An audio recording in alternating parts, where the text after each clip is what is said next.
예, 안녕하십니까. 오늘 마이스터 에카르트 하나님과 하나 되어 독일어 설교 7번째입니다. 이제 오늘 좀 사실 길어요. 내용이 대단히 긴데 저도 이게 기억이 납니다. 이제 이 책을 가지고는 이 책을 우리가 하나님과 하나 되어 이 책을 가지고 이제 강의하지는 않았는데 제가 먼저 이제 교회에 있을 때 마이스터 에카르트는 이렇게 말했다. 이게 그 끝부분에 있어요.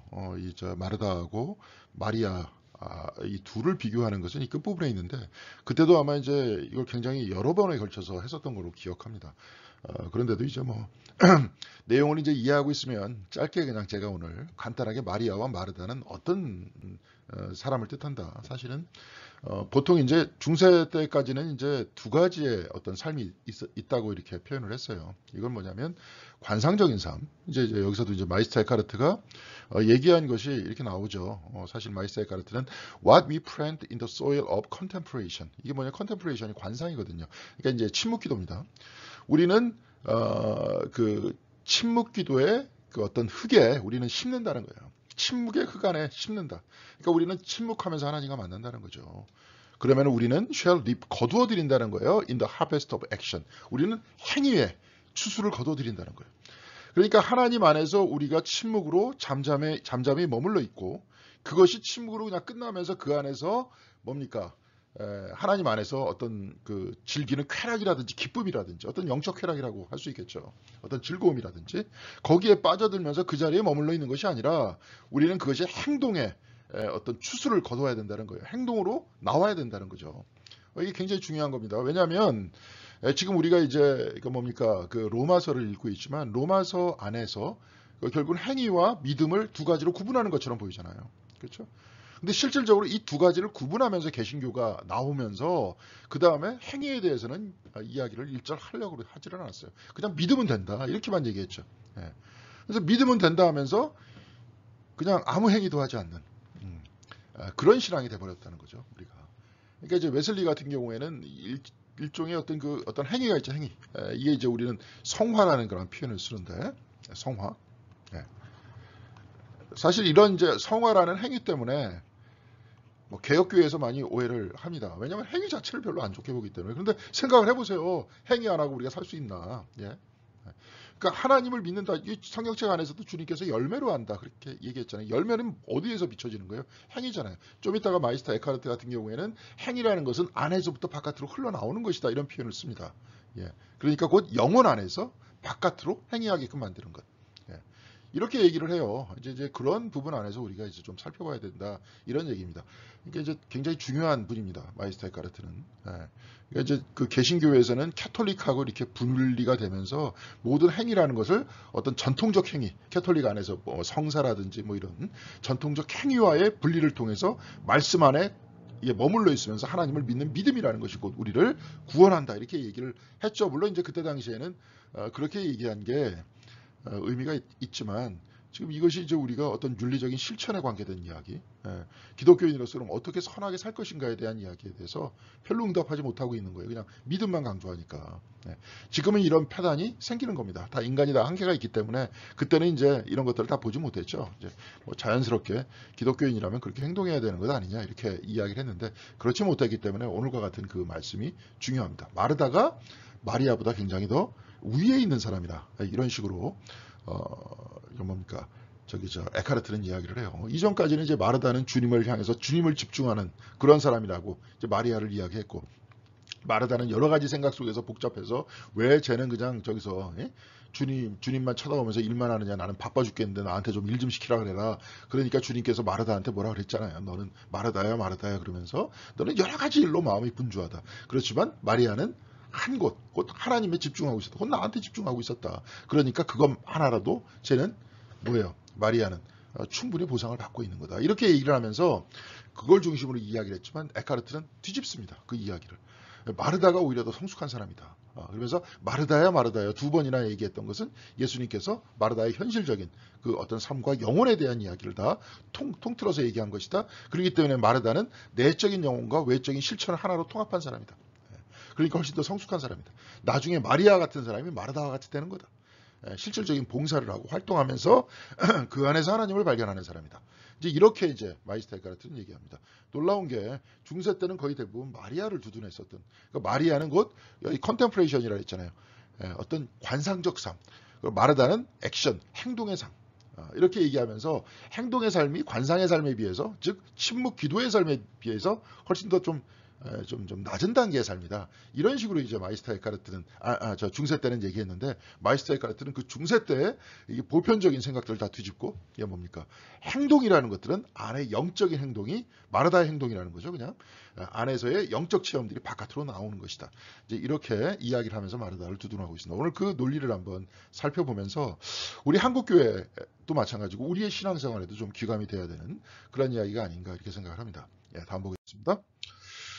예, 여기서 이렇게 쭉 보면 마리아와 마르다, 이제 이게 누가복음 10장 38절에서부터 42절까지 말씀, 뭐 다 아는 말씀일 거예요. 예수님께서 제자들과 같이 딱 이렇게 한 성에 들어갔는데, 이제 한 마을에 들어갔는데, 거기서 마르다가 주님을 영접을 하죠. 그래서 들어와서 이제 쭉 들어왔는데, 뭐 예수님의 12제자, 예수님하고 12제자만 하더라도 벌써 13명이잖아요. 그 사람한테 음식들을 다 대접한다. 그 사람들한테 굉장히 바쁘겠죠. 근데 한 무리가 쭉 지나가면서 들어갔었을 때 그 무리들은 당신들은 밖에 있으쇼. 그런데 예수님하고 제자들만 이렇게 받은 게 아니에요. 거기서는 이제 그렇게 나와 있지 않습니다. 뭐 그렇다고 명확하게 모든 무리가 싹 다 집으로 들어왔다. 그렇게 설명하고 있지는 않지만 관례상 아마 많은 사람이 들어왔을 것 아닙니까? 13명의 사람들 뿐만이 아니라 많은 사람들이 들어왔다는 거예요. 그래가지고 딱 들어보니까 마리아가 예수님의 발치 밑에서 말씀을 들었다. 사실은 이제 아까 이 이야기를 가지고도 김동성 목사님하고 잠깐 얘기를 했는데, 이때 당시 그때 당시에 초대교회의 어떤 상황, 1세기의 상황으로 보면 여자들이 감히 스승이 들어와 있는데 발치 밑에 앉아서 어떤 말씀을 들었다. 이게 있을 수 없는 일이다. 네. 그래가지고 아마 성경 저자도 마찬가지로 당연히 마르다와 같이 여자들은 바깥에서 일하고 부엌에서 일하고 남자들만 이야기를 들을 수 있었는데도 불구하고 마리아는 말씀을 들었다면서 굉장히 마리아를 두둔해주는 그런 이야기일 것이다 라는 이제 해석들이 많다는 거예요. 이제 그 여하간에 뭐 중세 때나 어떤 초대 교회 때나 그럴 수도 있는데, 지금 마이스터 에카르트는 뒤집어서 얘기하고 있다 하는 것들을 유념하면서 살펴볼 수 있도록 그렇게 하겠습니다. 마리아와 마르다의 대립. 마리아는 이제 어떤 사람이냐? 이제 오늘 책에 어떻게 기록되어 있냐면, 선하신 하나님께서 그녀의 영혼을 다 감쌌다는 거예요. 영혼을 이렇게 충만하게 감싸고 있었다는 거예요. 하나님께서. 그러니까 이게 뭐냐면, 여러분들도 이제 우리식으로 생각하면 좋아요. 그러니까 이제 뭐냐면, 우리가 처음에 은혜를 받을 때, 언제 어디서나 다 하나님께서 나와 함께 있다. 우리는 이렇게 보죠. 네. 나 같은 사람의 죄를 주님께서 용서해 주셔서, 용서해 주셔서 그 하나님, 그리스도 예수 안에 있는, 바울의 논리대로 얘기하면 그리스도 예수 안에 있는 그 하나님의 은혜가, 그 사랑이 나를 감쌌다. 그래서 항상 이렇게 다니면서도 기쁘죠. 옛날에 이제 김동길 씨라고 말년에 좀 이상해져가지고 사람이, 정치적으로 그 양반이 하여간. 근데 이제 뭐 과거의 시대에는 저 민주화 운동도 하고 그랬던 사람이에요. 근데 그 사람이 이제 옛날에 그 하나님, 나의 하나님이다. 이게 한참 그때 유명했었던, 어렸을 때 제가 봤었던 책 중에서 신부님, 우리들의 신부님이라는 되게 재밌는 책이 있었어요. 아주 그냥 재밌는 신부님. 거기서 이제 공산주의자 빼뽀네라는 그 이태리에 있는 그 사람하고 맨날 이제 같이 티격태격하면서, 그러면서 이제 나름대로의 어떤 또 하나님께서도 이렇게 막 거기서 같이 말씀해 주시면서 아주 유쾌하게 나오는 그런 재미있는 책이 있었는데, 그 책에 나온 다음에 하나님 나의 하나님이라고 김동길 교수가 그때 썼었습니다. 근데 그때 이제 중간에 제가 그 책을 읽으면서, 그때 이제 제가 대학 들어가기 전에 이제 나왔던 책인데, 대학 들어가서 제가 한번 읽었던 걸로 기억을 해요. 근데 이제 거기에서 한 부분이 지금도 기억이 납니다. 어떤 사람이 이제 불교인이었다가 기독교인으로 이렇게 개종을 했어요. 거의 일평생을 불교에서도 아주 유명한 그런 사람으로 이렇게 살다가 기독교를 이렇게 개종을 했어요. 그래서 개종을 했는데, 어떤 목사님이 이제 그분한테 이렇게 물어봤다는 거예요. 불교 신자였을 때 하고 기독교 신자였을 때 하고, 목사님이 아니었구나. 딸이 그랬다나. 하여튼 누가 물어봤어요. 그러니까 그럴 때 하고 좀 차이가 뭐냐 이렇게 얘기를 하니까 그분이 말씀하시는데, 자기가 이제 불교 안에 있었을 때 굉장히 마음이 평안했다. 그런데 기독교로 내가 개종하고 이 기독교 신앙생활 하다 보니까 참 이렇게 기쁠 수가 없더라. 그러면서 이제 그때 아마 그렇게 썼던 걸로 기억을 해요. 김동길 씨가. 기독교는 기쁨의 종교다. 이런 게 이제 지금 제가 그 책에서 별 다른 내용은 지금 기억이 안 나는데 그 내용이 좀 기억이 나는 것 같습니다. 여러분들도 마찬가지예요. 하나님께서 내가 지금 굉장히 많은 죄책감을 가지고 살고 있는데 그것도 잘못한 것도 많죠. 저도 과거라는 게 이제 옛날에 누굽니까? 저 화이트헤드라는 사람은 미래라는 것은 얼마든지 우리가 바뀌어질 수 있다. 그렇잖아요. 우리가 지금 현재 우리의 삶 속에서 미래는 바뀌어질 수 있는 거 아닙니까? 그런데 바뀌어질 수 없는, 움직일 수 없는 건 뭐냐? 과거다. 오히려. 그러면서 이제 그 사람은 이걸 가지고 신학적으로 이제 그 사람은 철학인데 알프레드 노스 화이트헤드는 철학자인데 요 이야기를 가지고 하숀이라는 사람이 이제 신학자가 있거든요. 거의 화이트헤드의 논리를 가지고 신학적으로 풀어내는데 영생이라는 그 고정불변의 그 어떤 것을 우리는 설정하면 안 된다. 굉장히 과격한 얘기를 했어요. 그 사람이 이제 화이트헤드의 논리를 가지고 신학을 풀이하다 보니까 그런 거죠. 왜냐 움직이지 않고 고정적인 것은 과거에 있지 미래에 있지 않기 때문이다. 근데 사실 그 사람이 이제 영원히 없다, 영원한 하늘나라가 없다 이런 얘기를 하는 게 아니라 그 하늘나라는 우리가 지금 잘 모르고 언제든지 그렇죠. 무한한 가능성이죠. 그러니까. 하나님의 나라는. 그러니까 이제 이런 화이트헤드의 철학적 개념 안에서 바라봤던 하나님 나라를 이제 그렇게 하숀이라는 사람이 얘기한 거예요. 근데 결국은 움직이지 않고 고정불변의 것들은 다 과거에 있는 거잖아요. 이게 과거에 있는 거기 때문에 우리들도 이제 이게 한번 과거에 잘못을 저질렀던 일은 이게 움직일 수 없는 거 아니에요. 어떻게 물을 한번 쏟았는데 어떻게 주워서 담겠습니까? 못하는 거죠. 이제 그 부분에 대해서 이제 안타까운 일들도 많고 죄책감이 있는데 용서해 주셨다는 것들이 내 마음에 와닿았을 때 감사하죠. 감사하니까 기쁘죠. 그렇죠? 이제 마치 그런 형태의 체험으로 우리가 이해하면 좋습니다. 그러니까 선하신 하나님께서 그녀의 영혼을 감쌌다. 우리도 그때 이제 감쌌을 때 항상 기뻤을 때 생활하죠. 지금도 그래야죠. 그러니까 우리의 죄를 용서받았으니까 기쁘다. 이렇게 될 수도 있겠지만 이제 마이스터 에카르트 같은 경우에는 아예 뭐예요? 우리의 영혼은 하나님의 근저 안에 지금 있다. 늘 하나님과 우리는 하나님께서 주시는 생명 안에서 우리는 살아가고 있다.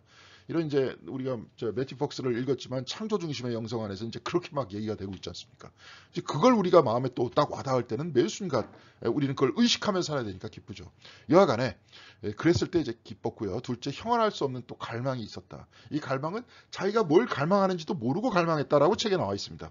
근데 이런 표현은 에카르트가 굉장히 좋게 표현할 때도 있어요. 내가 사랑을 할 때는 내가 사랑을 한다는 그 의식조차도 없이 사랑해야 된다. 이제 이런 이야기를 하죠. 그렇죠. 있는 그대로 내가 사랑과 한 덩어리가 돼서 그렇게 돼야 된다는 거예요. 근데 여기서는 형언할 수 없는 그 영적인 집착이에요. 이게 갈망이 이제 거기에 대해서 약간 비판적으로 쓴 겁니다. 이거는. 그러니까 이제 좋은 의미에서 쓴 게 아니에요. 근데 셋째, 영원한 말씀에서 기록올린 달콤한 위안과 커다란 즐거움. 바로 여기에 대한 갈망이 있었다는 거죠. 이것만 이제 찾게 되는 겁니다. 만약에 이제 마리아와 같은 사람만 있었다 그러면은 어떻게 하겠어요? 계속 성경 말씀을 주면서 계속 새로운 형태의 갈망 속에서 기쁨과 위안만 자꾸 찾으려고 그러겠죠. 그것을 잘 전해주는 이제 목회자만 좋다 그러겠죠. 설교만 들으려고 그러겠죠. 그것이 삶의 실천 속으로 움직여지지 않고 발치에 앉아서 그것만 들으려고 하는 거예요. 이제 그것을 이제 나중에 이 사람은 이제 처녀다. 여성 차별적인 언어가 될 수 있기 때문에 그렇지만 이제 에카르트는 이렇게 썼습니다. 처녀다. 그렇지 않고 마르다와 같은 그 영성은 뭐냐? 부인의 영성이라는 거예요. 부인은 낳잖아요. 낳잖아요. 그러니까 자기가 아까도 얘기했지만 우리가 그 어떤 관상의 삶을 통해서 관상의 그 어떤 밭이라는 곳에서 우리가 씨앗을 뿌리면 그 안에 뭘로 걷어들인다 그랬어요? 실천이라는 것을, 행동이라는 것을 통해서 걷어들여야 된다. 이제 그 얘기예요. 근데 이제 여기서는 계속 그냥 그 관상, 씨를 뿌리는 그 형태 안에만 머물러 있으려고 한다는 거예요. 몸으로서의 실천 속에서 그것이 열매를 맺히지 못한다는 거예요.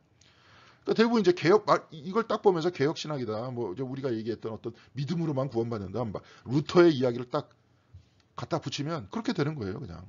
그래서 나중에 디트리히 보네퍼 목사 같은 경우에 그런 것을 값사는 총이다 이렇게 얘기했던 겁니다. 그냥 믿음 안에만 머물러 있으면서 이거 뭐예요? 달콤한 위안과 커다란 즐거움만 얻으려고 하는 거예요. 근데 마르다는 첫째 그녀의 나이가 이제 무르익었다. 이제 아이를 낳을 때가 됐다. 이 얘기만 영적으로 성숙했다는 거예요. 둘째 그녀는 현명하고 사려가 깊었다. 사려가 깊다는 것은 영적인 의미로 해석을 합니다. 이제 좀 이따가 여러분들한테 나올 겁니다. 그래서 현명하고 사려가 깊었다. 그래서 영적인 수준이 마리아보다 더 뛰어넘고 있었다. 사랑스러운 손님의 고귀한 인품이 있었다. 손님의 고귀한 인품이 있었다는 거예요. 이게 손님을 맞아들이는 자기 스스로의 인품이 있었다. 이제는 자꾸 이렇게 얘기하면서 이렇게 어느 쪽으로 가고 있습니까? 어떤 우리 식으로 얘기하면 이제 윤리다, 윤리. 윤리라는 건 뭐냐면 삶의 도리잖아요. 쉽게 얘기해서. 삶의 도리에 영적인 체험 자체가 이렇게 솟아올라오고 있었다. 이런 얘기예요. 이 세 가지를 두 가지 어떤 이 세 가지를 마리아와 마르다의 대립구도로 이렇게 놓고 지금 설교를 전개해 나갑니다. 그러면서 영적인 만족이라는 건 뭐냐면 피조물에 대한 피조물을 보면은 대상적으로 보이잖아요. 그 쾌감에 빠지는 거. 우리가 보면은 뭐 우리가 일상적인 사람들의 어떤 삶이라는 게 다 피조물에 대한 쾌감에 빠지는 거 아닙니까? 뭐 좋은 거 자꾸 보려고 그러고 좋은 데 자꾸 가려고 그러고 그죠? 예, 되도록이면 동남아보다는 유럽을 한번 좀 가보려고 그러고 볼 게 많으니까. 예, 또 음식은 사실 근데 동남아가 맛있죠. 또 그러니까 또 음식 먹으려고 동남아 이렇게 오고 그러니까 좋은 거 먹으려고 그러고. 이게 피조물에 대한 쾌감에 빠지는 거예요. 근데 영적인 만족이라는 것은 오히려 그것들을 힘차게 다스릴 때 이루어진다는 거예요. 그러니까 사실은 마리아는 어떤 피조물에 대한 쾌락은 벗어나서 그것을 힘차게 다스리는 주님 안에 있어서의 어떤 달콤한 위안을 찾으려고 했었던 사람이죠. 마리아는. 사실은 그것은 뛰어넘은 사람이에요. 그러니까 이제 그러니까 피조물에 대한 쾌감이라는 것은 하나님을 제껴놓고 인지하는 것이라는 거예요. 육적인 인지하는 거예요. 여러분이 막 뭐 먹고 싶으려고 할 때, 막 뭐 보고 싶으려고 할 때, 어디 가고 싶을 때, 이런 것은 이제 하나님을 제껴놓고 내가 막 집착해갖고 거기 가고 싶어 하잖아요. 그런데 마리아와 같은 경우에 선하신 하나님께서 그녀의 영혼을 값쌌다 그러잖아요. 그러니까 하나님 안에서 하나님과 더불어 하나님을 체험하려고 했었던 사람이에요. 그런데 그렇게 체험하려다 보니까 하나님께서 주시는 달콤함만 붙들려고 했었다. 이제 이것이 마리아의 한계였다. 근데 그 다음 단계로 넘어가면 그렇게 받았었던 말씀과 그 은총을 삶 속으로 구체화시키려고 했었던 것이다. 이런 얘기를 합니다. 그러면서 마치 마리아의 단계가 이제 바오로 사도가 고린도후서 바울 사도죠. 바울. 고린도후서 12장 1절에서부터 10절까지 자기가 삼층천까지 올라갔다 하는 이야기를 와 비교해서 이렇게 얘기합니다. 근데 그렇게 올라와 가지고 내가 그렇게 체험해서 내가 구체적으로 뭘 했다. 바울 그 얘기 안 하거든요. 예. 거기서 딱 체험해 가지고 내가 이렇게 하나님을 딱 만났더니 내가 이제 나한테 굉장히 힘든 일이 있다. 바울이 이제 무슨 병에 걸렸었잖아요. 무슨 병인지는 자세히 알지는 잘 못하겠지만 아마 안질이었을 것이다 이렇게 생각하는 사람이 있어요. 자꾸 이제 눈에 대한 이야기를 자꾸 하고 왜냐하면 이제 그렇게 추측하는 거죠. 주님을 이렇게 빛을 이렇게 쫙 봐서 눈이 멀었기 때문에 멀었다가 다시 눈을 떴는데 그때부터 눈이 조금 좀 그랬지 않는가 뭐 이렇게 추측을 합니다. 근데 그거는 이제 우리의 추측일 뿐이고 여하간에 무슨 질병이 있어서 이 가시를 빼달라고 하나님한테 3번 아뢰었더니 하나님께서 너한테 다 그것이 족하다. 네가 약할 때 강해진다. 바울이 이제 역설 논리를 잘 사용하잖아요. 십자가를 통해서 우리가 구원을 받는다. 그래서 그리스도께서 죽으셨지만 우리의 죄를 짊어지고 죽으셨지만 하나님께서 그를 다시 일으키셨다. 그래서 모두를 구원하셨다. 그렇죠? 내가 약한 것이 있기 때문에 내가 하나님께 매달리고 그렇죠? 그것이 나로 하여금 더 겸손하게 만들고 그런 것이다. 이제 바울이 그렇게 받아들이잖아요. 근데 여하간에 거기까지만 얘기를 하지 내가 구체적으로 어떻게 실천했다 얘기 안 해요. 그래서 그는 하나님 안에서 모든 덕을 좀 이따가 이제 마르다가 얘기했던 실천을 아까는 제가 윤리라 그랬는데 이게 이제 뭐냐면 덕이에요. 덕. 그러니까 영적 체험을 덕으로 일상적인 어떤 삶으로 이렇게 직관하면서 이렇게 나아가지는 못했다는 거예요. 그러면서 이제 비판을 합니다.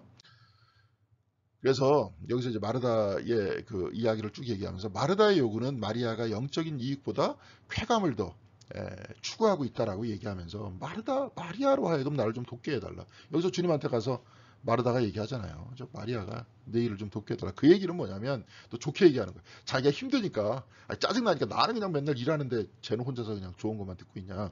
이렇게 딱 얘기를 하니까 이렇게 얘기하는 게 아니라 마르다는 제가 자꾸 주님 앞에서만 있어서 영적인 쾌감만 얻으려고 하니 이렇게 나와서 나를 도와주면서 바로 이러한 주님께서 가르쳐 주신 그 가르침을 삶으로 구체적으로 구현할 수 있게 해달라.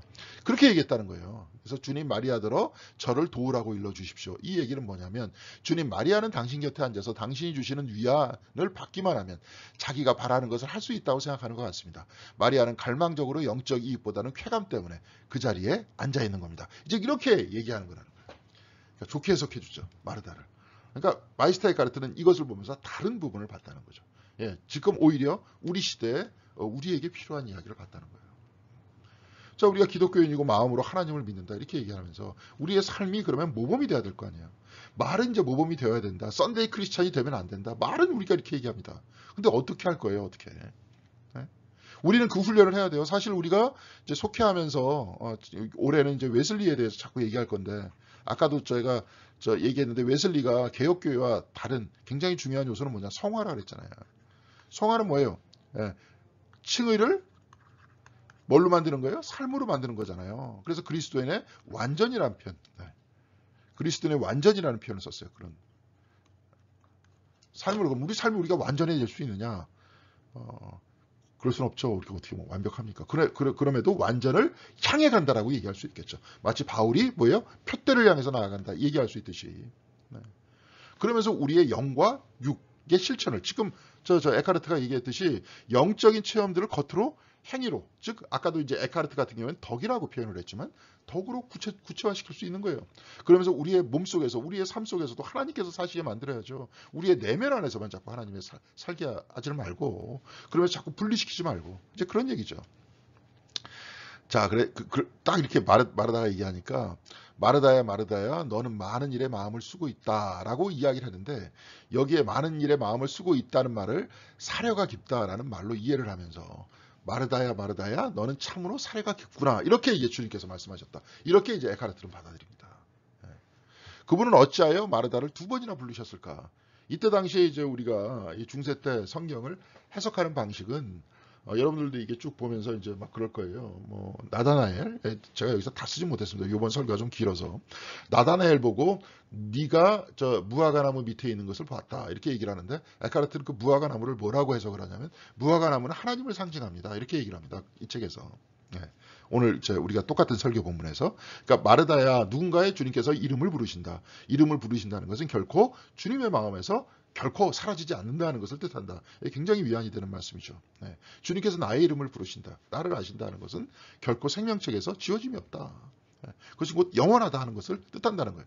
근데 왜 마르다라고 두 번이나 불렀을까? 주님께서 그냥 했을 수도 있는데, 현대적 해석은 그래요. 그죠? 아니, 그냥 했을 수도 있죠. 이렇게 얘기를 하는데, 이거는 다 상징적인 해석이기 때문에 두 번에 걸쳐서 왜 이런 상징을 사용하셨을까? 아까도 얘기했지만, 뭡니까? 무화과 나무는 하나님을 뜻한다. 이제 이런 식으로 다 성경을 읽었기 때문에 이제 거기서 이렇게 나오는 겁니다. 곧 현세적인 선과 영원한 선. 그러니까 마르다야 말. 너는 현재에도 선하고 영원히도 선한다. 그래서 마르다야 두 번 불렀다는 거예요. 지금 사람들이 이제 이게 좋아하진 않겠지만, 에카르트는 여하간에 마르다는 뭐예요? 에카르트가 여기서 얘기하고 싶은 건 뭐예요? 영원 안에서 주님을 체험했던 것을 뭐예요? 현재적인 선으로 구체화시키려고 했다. 이제 그렇게 얘기하려다 보니까 마르다야 그렇게 두 번 얘기했다는 거예요. 그러니까 그 해석이 좀 이상하다고 웃지 말고, 사실 에카르트의 의도를 여기서 살펴보면 될 겁니다. 그래서 마르트가 아니라 마르다입니다. 마르다가 완전히 소유하고 있음을 밝히기 위해서 그렇다. 내적으로도 외적으로도 다 소유하고 있다. 이렇게 얘기하고 있기 때문에, 뭘 소유하고 있느냐? 선을 소유하고 있기 때문에 그렇게 주님께서 말씀하셨다는 거예요. 그래서 너는 사려가 깊구나라고 말씀하시는 것도 그 때문이다. 너는 많은 일에 아주 머리가 복잡하다 이런 얘기가 아니라, 너는 사리가 깊다. 마음속에 있는 것과 바깥쪽에 있는 것들이 하나로 일치됐다. 이것이 뭐냐? 사려가 깊은 것이라는 거예요. 너는 사물의 곁에 설 뿐 사물을 내 속에 앉히지 않는구나. 이게 뭐냐면 좀 아까 하나님을 제쳐놓고 피조물을 사랑한다 그랬잖아요. 그게 피조물에 빠져드는 거거든요. 그게. 그렇지만 피조물 앞에 서 있지만 하나님과 늘 함께 있다. 이것이 마르다의 영적인 단계라는 거예요. 이게 뭐냐면 영혼의 가장자리에 서 있다. 좀 이따 그렇게 표현합니다. 영혼의 가장자리에 서 있는 것이 우리의 삶이잖아요. 예수 그리스도도 하나님이 사람이 된 거 아니에요. 우리는 내적으로 영적인 존재지만 육을 지니고 있는 존재잖아요. 영혼 안에 있지만, 영혼과 함께 있지만 어떻게 돼요? 육체에도 같이 있잖아요. 그러니까 그 표현을 영혼의 가장자리다 이런 표현을 씁니다. 에카르트는. 그렇죠? 근데 그것을 이제 좀 이따가 다시 쓸 거예요. 자, 그래서 일과 행위는 영원한 복을 저하시키지 않는다. 안에 있는 것과 바깥에 있는 것을 일치시켰을 때 그렇다. 영혼의 바깥에서 덕의 실천을 연습하는 것을 가리키는 것을 가리켜 일이라고 하고, 안에서부터 신중하고도 조심스럽게 행하는 것을 가리켜 사려 깊은 행위라고. 그러니까 우리는 행위를 해야 되는 거예요. 영혼의 바깥에서 덕을 실천하는 것, 바깥에서 이거 하는 것들을 그냥 일이라 그러지만, 안에서부터 조심스럽게 행동하면서 이것이 바깥으로 나올 때 이것을 행위라는 거예요. 영혼과 육체가 일치됐을 때를 행위라 그런다는 거예요. 그럼 마르다는 뭐예요? 아까도 액션의 사람이라 그랬잖아요. 행위의 사람이라 그랬잖아요. 그러니까 행위라는 것들은 중세 때 별로 안 좋아하는 거라 그랬잖아요. 컨템플레이션, 관상을 좋은 거라 그랬잖아요. 침묵 기도를. 근데 침묵 기도와 행위와 연결시키면서 행위라는 것은 안과 밖에 하나로 통합되는 것이다. 이렇게 완전히 다른 해석을 지금 하고 있습니다. 그러니까 에카르트가 이제 나중에 우리가 이제 이 책 읽기 전에 우리가 이제 매튜 폭스의 원복 읽었었잖아요. 이번에 이제 책 나올 겁니다. 다음 주나 다다음 주쯤엔 나올 것 같아요. 그 책 쉽게 쓴 거. 여러분들이 과거에 공부했던 거 기억하시면서 한번 쭉 보시면 됩니다. 그냥 주는 게 아니라 팔아야 될 것 같다. 이런 생각이 듭니다. 팔아야 되는 거예요. 교회에서. 교회에서 판매하는 거는 저한테 들어오는 것이 아니라 이제 교회에 그걸로 들어가는 겁니다. 교회 이제 선교 그걸로 들어가는 겁니다. 자, 그래서 마르다에게 한 가지만으로 족하니라 주님께서 말씀하신 것은 영은 영혼의 가장자리에서 만물 위에 있대. 영은 영혼의 가장자리 있다는 거예요. 영혼과 현실이 맞닿는 영적인 인간의 삶에서 이게 뭐야? 영혼과 현실이 맞닿은 영적인 인간의 삶이 우리가 지금 이렇게 사는데 우리가 하나님을 제쳐놓고 그냥 피조물에 몰입돼서 살면 영적인 삶이 아니겠죠. 영혼의 가장자리가 아니라 뭐예요? 피조물에 몰입돼서 이렇게 살아나가는 거겠죠. 근데 우리가 영혼의 가장자리에서 피조물에게 우리의 마음을 빼앗기지 않고 살아나가는 것. 우리가 이게 이제 약간 좀 다르지만 여기서도 한번 과거에도 얘기했을 것 같아요. 말터 벤야민이라는 그 현대 철학자, 문예 비평가가 있었는데 이 사람은 뭘 구분한다 그랬어요? 그 산책자하고 구경꾼. 구경꾼을 구분합니다. 이제 구경꾼은 바깥에 보여주는 모든 것들의 마음을 뺏기는 사람이고 산책자는 자기가 산책하면서 자기를 지켜나가면서 보는 거예요. 이걸 이제 철학적으로 굉장히 보는 거겠죠. 이 사람이 이제 에카르트를 알았는지 몰랐는지는 모르겠지만 에카르트 같은 경우에는 영혼의 가장자리에서 피조물의 마음을 빼앗기지 않고 하나님과 더불어 있는 것. 그러기 위해서는 어떻게 해야 된다 그랬어요? 행동을 해야 된다. 액션을 해야 된다. 이렇게 얘기를 했죠. 자, 그래서 영혼의 가장자리에서 만물 위에 있되 하나님 아래에 있습니다. 이렇게 얘기해서 하나님 아래에 있어. 그래서 그 하나님과 세상과 더불어 있지만 세상의 마음을 뺏기지 않는다. 이런 얘기예요. 그래서 이제 저는 굉장히 재미있는 표현을 쓰는데 영은 둘이래요. 둘. 우리의 영이 두 가지다 이런 뜻이 아니라 영의 지식과 영의 존재. 우리가 존재하잖아요. 존재하면서 지식을 가지면서 사물을 보지만 우리는 존재대로 머물러 있잖아요. 어디에? 하나님 안에 머물러 있잖아요. 그리고 영은 보이지 않는 정신이니까 사실은. 그죠? 하나님 안에 그러니까 머물러 있으면서 우리가 하나님께 뿌리를 두고 있다 그랬잖아요. 하나님께 뿌리를 두고 있으면서 그것으로 지식적으로 바깥에 있는 것들을 보니까 우리는 뿌리는 어디 박혀 있어요? 하나님께 박혀 있고 세상에 빼앗기지 않으니까. 그렇죠? 영은 둘이다. 이런 표현을 쓴 거예요. 재밌는 표현이죠. 뭐 둘입니까? 그냥 하나인데 하나님 안에서 세상을 본다는 거죠. 하나님 안에서 세상을 보는 거지 내가 내 욕망을 따라서 세상을 보지는 않는다. 욕망을 따라 보면 산책자가 아니라 구경꾼이 되고 세상에 이제 마음을 뺏기는 사람이 되니까요.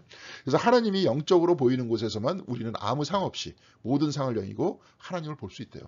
그러니까 하나님 안에서 머물러 있는 상태에서 그리고 영적인 상태에서 세상의 것들을 다 버리고 하나님을 있는 그대로 볼 수 있다는 거죠. 눈으로 보는 것이 아니라 마음으로 체험하는 거죠. 바로 그때 하나는 둘이 되고 둘은 하나가 된다. 그러니까 내가 하나님을 볼 때 나와 하나님은 둘이잖아요. 내가 하나님이 될 수는 없잖아요. 그렇지만 우리가 이 안에서 거울과 같이 하나님을 볼 때 모든 상을 다 여의고 초탈이라 그랬잖아요. 우리가 다 버리고 하나님을 있는 그대로 볼 때 하나님이 내 마음 안에 들어오죠. 그렇죠? 내 마음 안에 들어오니까 난 하나가 된 거죠. 마치 이런 거예요. 이 사람이 뭐 창조에 대해서 얘기할 때 flowing out remains within이라는 표현을 썼습니다. 흘러나오나 그 안에 머물러 있다. 뭐 내가 지금 말을 하는 것도 이 말이라는 것도 이 안에 지금 있는 거잖아요. 이 안에 있기 때문에 말을 하는 거 아닙니까? 말을 해서 하나님께서 말씀하시는 그 언어는 언어를 통해서 말씀을 통해서 뭐가 만들어져요? 피조물이 만들어져요. 예를 들어서 만년필이니까 만년필이 딱 하고 만들어져요. 근데 만년필이 바깥에 있지만 이 만년필은 또 어디에 있었던 거예요? 하나님 안에 있었던 거잖아요. 하나님 안에 있는 건 보입니까? 안 보입니까? 안 보이죠. 그러니까 영혼이죠. 영혼이 뿌리 받고 있는 거죠. 그렇죠? 있는 거예요. 그러니까 있으면서 하나가 돼 있지만 바깥으로 나와 있으니까 우리는 또 뭐예요? 둘이 돼 있는 거 아니에요. 우리는 바깥으로 나온 거 아닙니까? 그렇지만 우리의 본질, 우리의 영혼은 어디에 있어요? 하나님 안에 있는 거죠. 그런 거예요. 그러니까 하나님께 영혼을 뿌리 받고 있다 이런 얘기죠. 그러니까 둘, 하나 이런 표현들은 이런 식으로 이야기합니다. 우리도 마찬가지로 하나님을 있는 그대로 영혼 안에서 내가 하나님을 체험한다면 이게 본다 그랬죠. 우리가 뭐 보겠습니까? 하나님 어떻게 눈에 보입니까? 또 누구든지 보는 자는 죽는다 그랬는데 하나님을 내적으로 체험했다 하는 것은 내 안에서 영혼 안에서 하나가 된 거잖아요. 그렇다고 해서 하나님과 내가 하나가 아니죠. 둘이죠. 내가 보는 거니까. 내가 체험하는 거니까. 자, 그래서 빛과 영에 대한 이야기돼요. 여러분 이제 요한복음을 보면 예수 그리스도는 사람들의 빛이라 그랬어요. 이 빛이 빛과 영이 영원한 빛에 감싸일 때만 하나가 된대요. 하나님 안에서 하나님의 빛에 비추어질 때 우리는 그리스도의 생명의 빛과 우리의 영이 하나가 된다는 거예요. 이게 멋진 표현입니다. 그렇다고 우리가 뭐 그리스도입니까? 그렇지 않죠. 그리스도께서 모든 사람들에게 비추는 사람들의 빛인데 그 빛이 우리의 영과 하나가 될 때는 즉 우리가 그리스도를 체험할 때, 뜨겁게 체험할 때, 그리스도를 만날 때, 어떨 때 그렇게 해야 됐어요. 영원한 빛, 곧 하나님 안에서 감싸일 때 우리는 그렇게 된다. 아까 마리아가 하나님의 영원한 빛이 감쌌다 그랬잖아요. 네. 그녀를 감싸고 있었다 그랬잖아요.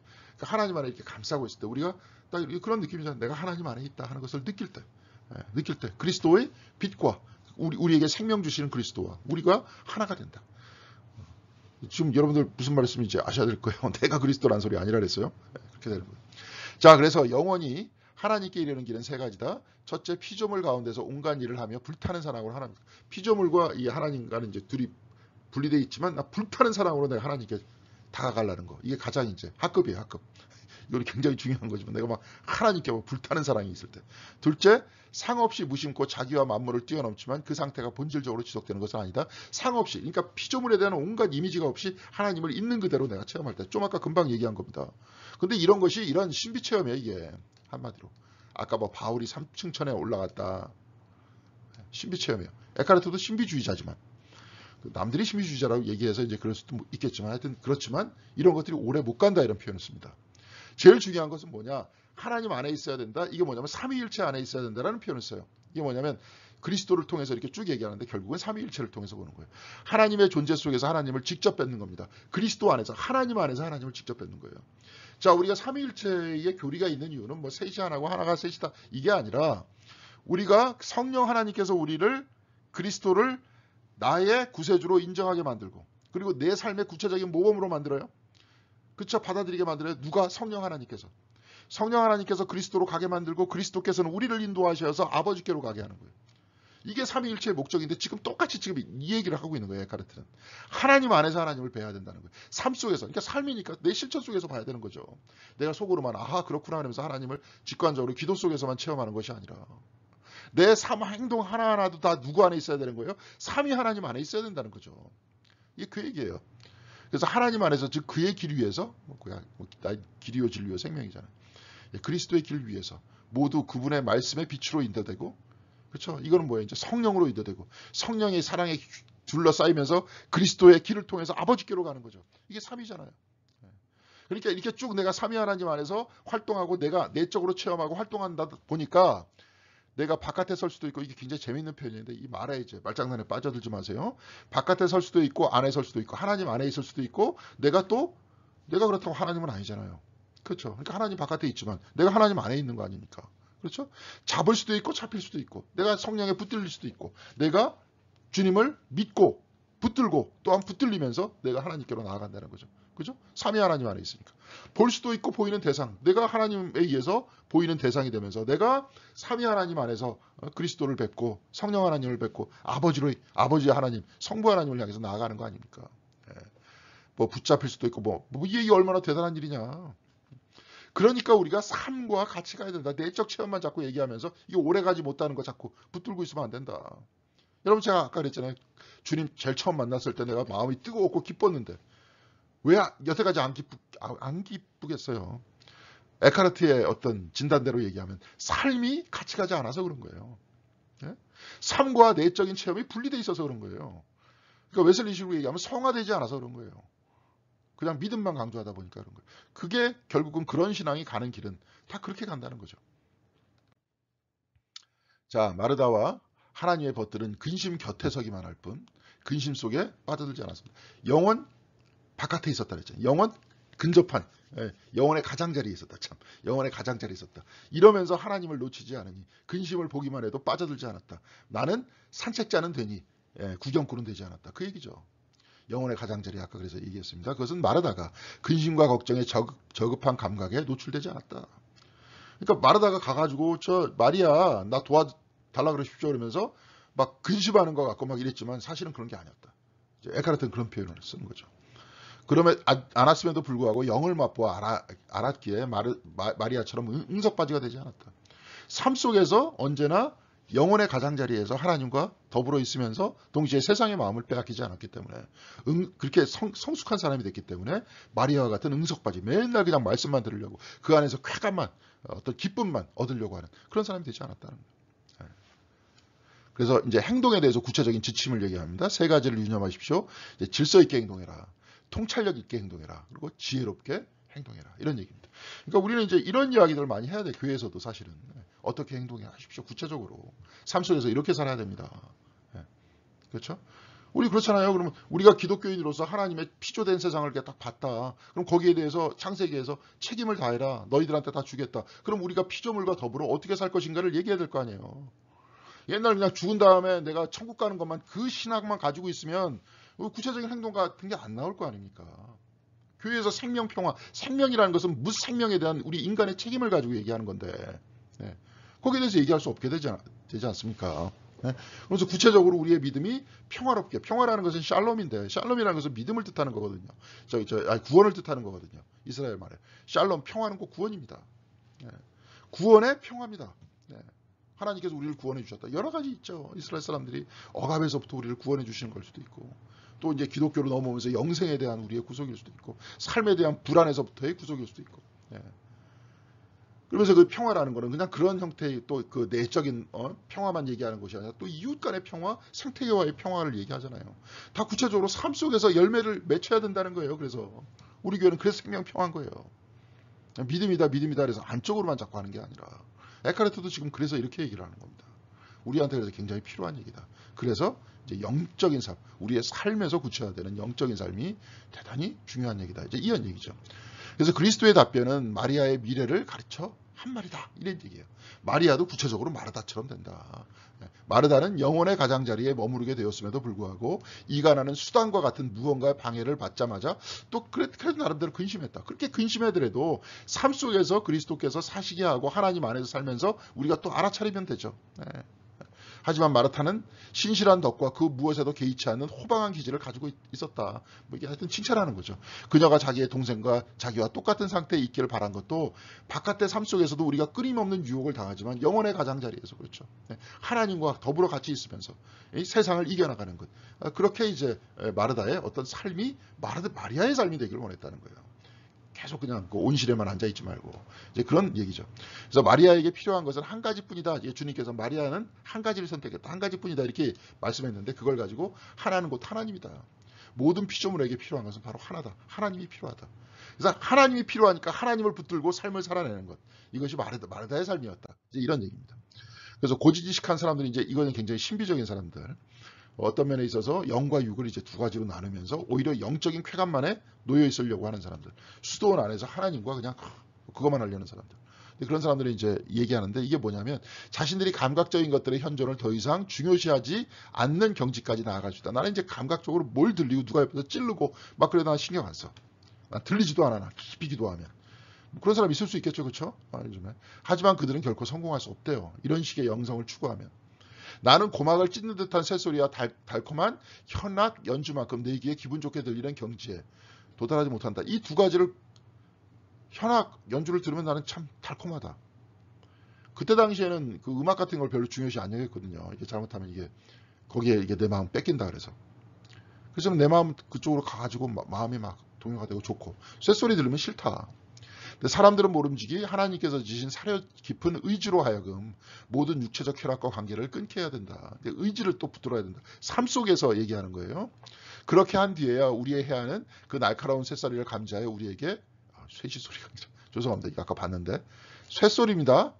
쇳소리를 멀리하라고 명령할 것이고 우리의 의지는 기꺼이 그렇게 하겠다라고 대답할 것이라는 거예요. 쇳소리 들으면 안 들으면 될 거 아니에요. 그쪽 주위에 안 가면 될 거 아닙니까? 의지가 그렇게 행동하니까 그 의지를 붙들어서 그렇게 안 가면 될 거 아니에요. 근데 괜히 저 소리 안 들리게 해야 돼. 내가 안 들리려 쇳소리가 아니면 쇳소리를 들어도 난 기분 좋아 하는 영적인 단계에 들어가려고 막 애쓸 필요는 없다는 거예요. 그러니까 우리도 세상적 삶이 막 싫다 막 이래도 어떻게 돼요? 영혼의 가장자리에서 하나님을 모시고 그리고 우리가 멀리해야 될 것은 또 멀리하고 가까이 다가가야 될 것은 가까이 다가가면서 그렇게 삶 속에서 만들어서 생활해야 된다. 아주 구체적인 삶의 방식을 이야기를 하고 있지 않습니까? 그래서 어떤 이들은 활동을 여의는 데까지 나아가려고 합니다. 하지만 나는 그것이 불가능하다고 말씀한다. 제자들은 성령을 받은 뒤에야 비로소 덕을 행하기 시작했다 그러잖아요. 여기서 성령 받은 뒤에 덕을 행했다. 이게 이제 결론적으로 말씀을 하고 있는 겁니다. 마리아와 같이 주님의 말씀을 듣고 그 이후에 마르다와 같이 된다는 거예요. 마리아는 주님의 발치에 앉아서 그분의 말씀을 듣고 배웠습니다. 그녀가 배우기를 마치고 그리스도께서 승천하신 뒤에야, 여기서는 이제 전설 얘기예요. 뭐 마리아의 전설을 얘기하는데, 그녀가 성령을 받고 섬기는 일을 하기 시작했다 하는 이야기를 여기서 얘기했습니다. 그러니까 마리아는 그 뒤늦게 마르다의 길을 따라갔다. 그런 얘기예요. 우리들도 마찬가지입니다. 교회에서 말씀 듣고 봉사해야 되는 거예요. 활동해야 되는 겁니다. 마르다와 같은 사람들 많죠. 식당에서 주방 봉사하시는 분들, 청소하시는 분들, 그렇죠. 교회 안에서 속장님, 인도자, 또 그 외에도 활동을 해야 되는 거예요. 가만히 있으면 다 누가 되는 겁니까? 마리아가 되는 거예요. 계속 자극적인 얘기만 듣기를 원하는 거예요. 듣기를 원하는 게 아니라 이제 계속 난 뭐 체험했다, 뭐 했다, 뭐 했다, 그 얘기만 하는 겁니다. 이거는 중요하지 않다 그랬잖아요. 여기서 이게 보니까 에카르트는 그런 얘기 하잖아요. 그런 이야기보다도 주님의 말씀을 듣고 내 삶 속에서 실천하는 것이 중요하다. 이제 그렇게 이야기를 하고 있습니다.